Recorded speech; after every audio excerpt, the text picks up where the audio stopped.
Parte I. Preparativos. Etapa 1. Quem deve ler este livro?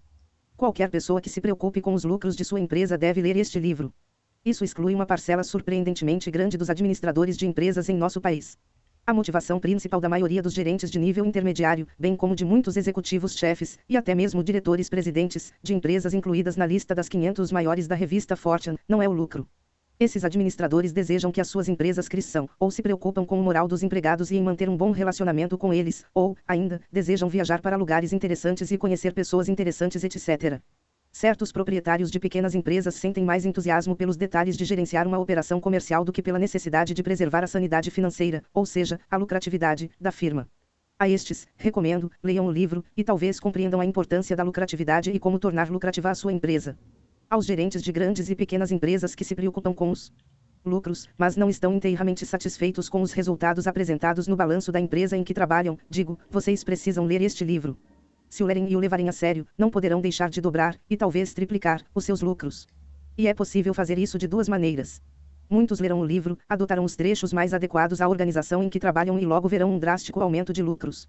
Outros concordarão com a filosofia do livro, mas decidirão que, por vários motivos, é melhor fazer com que uma pessoa de fora implemente o que o livro recomenda.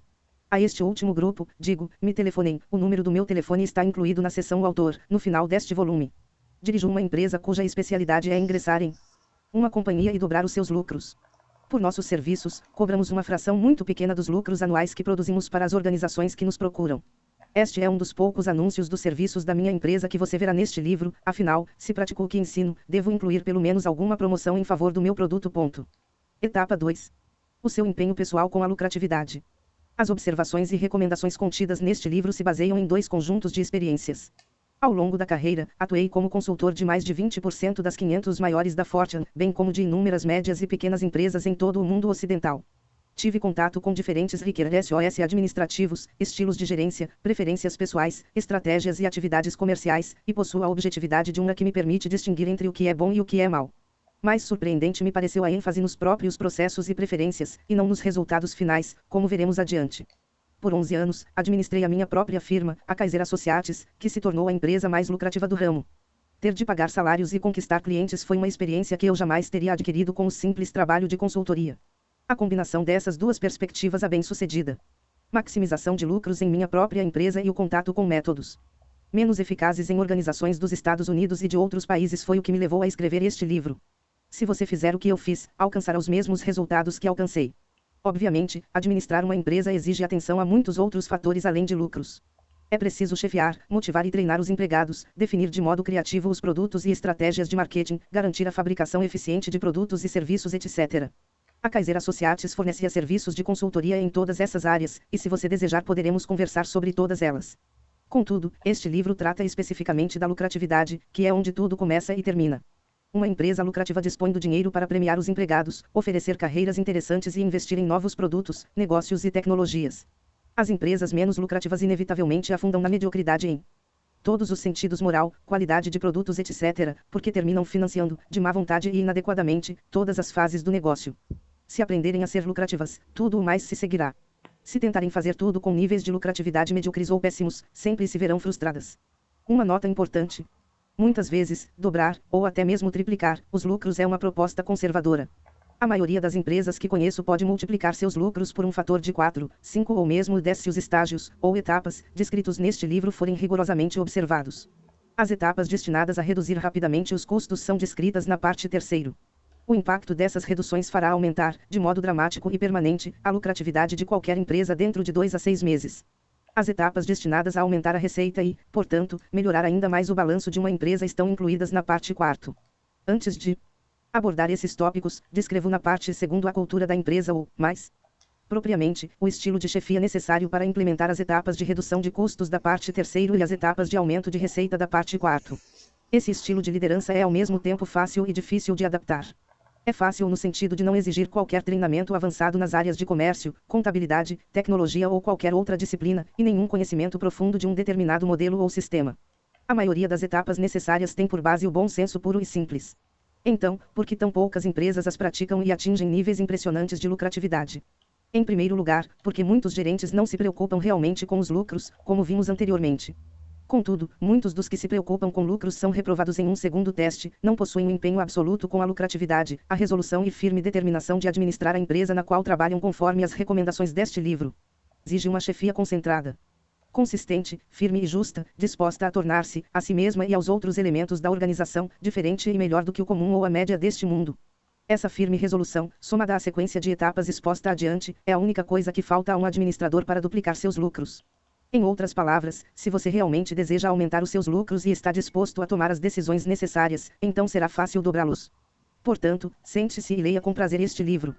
Trata-se de uma leitura rápida, e os lucros estarão à sua espera. Parte 2. Criar a cultura. Etapa 3. Estabelecer um padrão.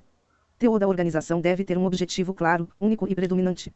Certas empresas dão a esse objetivo o nome de missão. O problema é que em 90% dos casos o enunciado dessa missão ou desse objetivo não é suficientemente claro. Em 40% dos casos, o enunciado falha por ser apenas um conjunto de banalidades e palavras bem-sonantes, como: nossa missão é oferecer produtos superiores aos nossos clientes, estimulando as melhores qualidades de nossos funcionários e agindo como uma empresa responsável no tocante ao meio ambiente e às comunidades em que operamos. Os restantes 50% trazem um conteúdo mais significativo, mas falham porque esse conteúdo não é dirigido ao objetivo correto. Essas declarações de objetivo ou missão afirmam que a finalidade primordial da organização é servir a tais e tais mercados, oferecendo tais e tais produtos e serviços ou utilizando tais e tais tecnologias. O problema é que esses mercados, produtos e tecnologias são, todos eles, simples meios para um fim, e não fins em si mesmos. O fim, o objetivo que orienta qualquer companhia, deve ser simplesmente isto: tornar-se o melhor. Nada motiva tanto os funcionários, nada os entusiasma tanto e produz tão bons resultados quanto dizer a cada membro da organização que nós, como empresa, e cada um de nós, como indivíduos, seremos os melhores e nada menos que os melhores. Etapa 4. O que significa ser o melhor? Ser o melhor significa 3 coisas. 1. Nunca nos satisfaremos com a média do ramo. Estaremos sempre dando o melhor de nós mesmos e nos esforçando simultaneamente em tantas direções quantas forem necessárias, sempre que existam coisas a realizar que ainda não realizamos. Isto, por sinal, não significa trabalhar horas extras. Minha experiência profissional demonstrou que existe pouca relação entre o total de horas trabalhadas e os resultados obtidos. Nunca forço o meu pessoal a trabalhar fora de hora e nem mesmo anoto quantos dias ou horas os empregados trabalham. Se examinar o seu dia, semana ou mês, as coisas verdadeiramente valiosas, verdadeiramente criativas que fez se concretizaram quase sempre naqueles poucos minutos ou segundos em que você teve uma inspiração súbita, fez uma venda importante ou motivou um subordinado difícil, e essas coisas tendem mais a acontecer quando você trabalha de forma comedida e não exagerada. O mesmo se aplica, em níveis diferentes, à maioria dos seus empregados. Para dobrar os lucros, o primeiro ingrediente importante é criar uma cultura que diga: ser o melhor significa sempre pensar, sempre se esforçar, sempre procurar melhorar, nunca estar satisfeito enquanto existir algo a fazer que nunca fizemos. 2. Nossa empresa será uma meritocracia. Isto significa que as recompensas em termos financeiros, psicológicos e de carreira serão distribuídas à base de desempenho e não de antiguidade, simpatia ou qualquer outra coisa. As recompensas variarão muito entre diferentes pessoas tanto quanto o desempenho inevitavelmente varia de uma pessoa para outra em qualquer organização. É neste trecho que eu começo a perder alguns dos meus leitores. Muitos gerentes não se dão bem com meritocracias. Muitas das 500 maiores da Fortune não aceitam essa ideia. Uma meritocracia exige que o gerente tome decisões que desagradam a certas pessoas e diga cara a cara porque as tomou. Nenhum de nós quer ser uma pessoa impiedosa ou perversa, e às vezes pensamos erradamente que estamos sendo impiedosos em relação àquela metade dos funcionários que premiamos menos que os outros. Esse sentimento de culpa é inteiramente descabido. Gostemos ou não, e quase todos gostamos, quando pensamos em qual seria a alternativa, vivemos em uma sociedade capitalista. O que devemos dar a todos os funcionários é a oportunidade de chegar ao topo, bem como o treinamento e o apoio para ajudá-los a chegar lá, não garantias desvinculadas do desempenho. E mais, o gerente que se recusa a administrar uma meritocracia está sendo injusto com os funcionários melhores, os quais não serão premiados por seu desempenho superior. Se você não é um gerente sentimental e sim um administrador voltado para a lucratividade, pergunte a si mesmo: a quem prefiro desagradar? Aos funcionários com melhor desempenho ou aos funcionários medíocres? Os resultados sempre serão melhores quando se agrada a primeira metade. Por sinal, é esta a maneira mais rápida de determinar, mesmo sem saber qual o salário de cada um, se a empresa é ou não uma meritocracia. Em uma meritocracia, a segunda metade reclama. No sistema de antiguidade, ou em qualquer outro, são os melhores funcionários que reclamam. Se você é do tipo mais considerado, então faça o que eu faço. Diga aos novos empregados, quando lhes oferece um emprego, que a sua empresa é uma meritocracia. Se eles demonstrarem bom desempenho, as recompensas serão grandes. Caso contrário, não ficarão satisfeitos com as recompensas e sairão da firma mais cedo ou mais tarde, de uma maneira ou de outra. Depois de admitido o novo funcionário, ou seja, à medida que você administra o dia a dia da firma, comunique sempre, e de várias maneiras, que a sua empresa é uma meritocracia. Defina claramente as condições de uma meritocracia, como o desempenho será medido, como as recompensas serão atribuídas a cada nível de desempenho. Finalmente, mostre os resultados bons ou maus de acordo com os termos que você definiu.